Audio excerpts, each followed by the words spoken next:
Núbia, eu sou acadêmica de Direito aqui do segundo período noturno da Faculdade Católica e hoje eu vim falar um pouquinho para vocês a correlação entre o Intercrimes e o filme Minority Reports.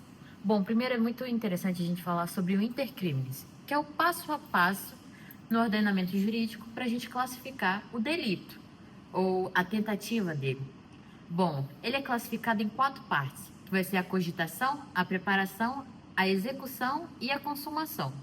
Ainda tem o exaurimento, mas aí tem toda uma política que depois a gente fala um pouquinho mais lá para frente. Bom, primeiro a cogitação, ela fala como o agente, né, que vai ali cometer o delito, ele pensa no crime, mas até agora todo esse pensar no crime continua apenas no campo das ideias. Ele ainda não tomou nenhuma iniciativa no meio físico. Depois, a gente vai para a preparação, que após ele pensar, ele vai pegar os materiais necessários para realizar aquela conduta, ou então até mesmo verificar, né, se for no caso, por exemplo, de um homicídio, como é que é a rotina da pessoa, para ele verificar qual vai ser o melhor dia, ou então até qual o melhor horário para ele realizar aquele crime, para, em tese, ele sair livre dessa conduta ilícita que ele vai tomar. Depois a gente vai ter a execução, que ainda não vai ser a consumação do ato, mas vai ser o pré. Aqui, o agente, ele já pode ser punido, né, pela tentativa, por exemplo, né, se tiver previsto em lei anteriormente, ou então até por algum crime, como, por exemplo, né, na questão da organização criminosa, que, digamos, no assalto a banco. Um grupo de pessoas se reúne e vai ali querer roubar um banco. Nesse momento, né, apenas da preparação, eles ainda não assaltaram o banco, mas só por estar se reunindo, isso já é o crime de organização criminosa. E depois a gente vai ter a consumação do crime, que no caso, por exemplo, de um homicídio, é a morte da pessoa.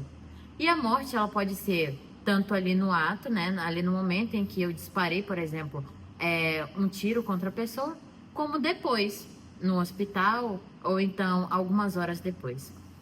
Bom, fazendo uma correlação com o Intercrimes, com o filme, né, Minority Reports, que o professor sugeriu a gente assistir. Bom, uma perspectiva pessoal.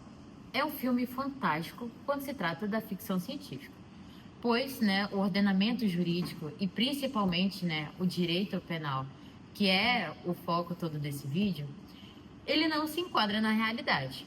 Por quê? No filme Minority Reports, ele fala sobre uma invenção de uma máquina, né, a qual é utilizado ali 3 indivíduos que têm o poder de prever o futuro. Ele fala sobre prever o crime, que ele não aconteça.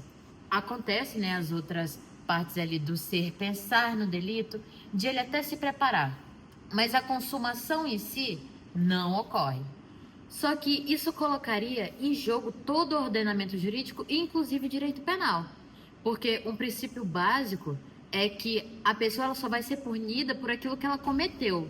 Não tem como eu punir alguém por aquilo que ela pensou em fazer ou pela preparação dela, desde que previamente não esteja no ordenamento jurídico indicando que se ela se preparar para aquilo, ela vai sofrer uma sanção. Então, nisso, Minority Reports é um filme fantástico de ficção científica, mas que não se enquadraria no nosso ordenamento brasileiro, justamente por ele punir o indivíduo antes de ele cometer o crime. Bom, eu agradeço, tá bom? Espero que tenha ficado muito claro aqui a minha perspectiva sobre o Intercrimes e também pelo Minority Reports. Tchau!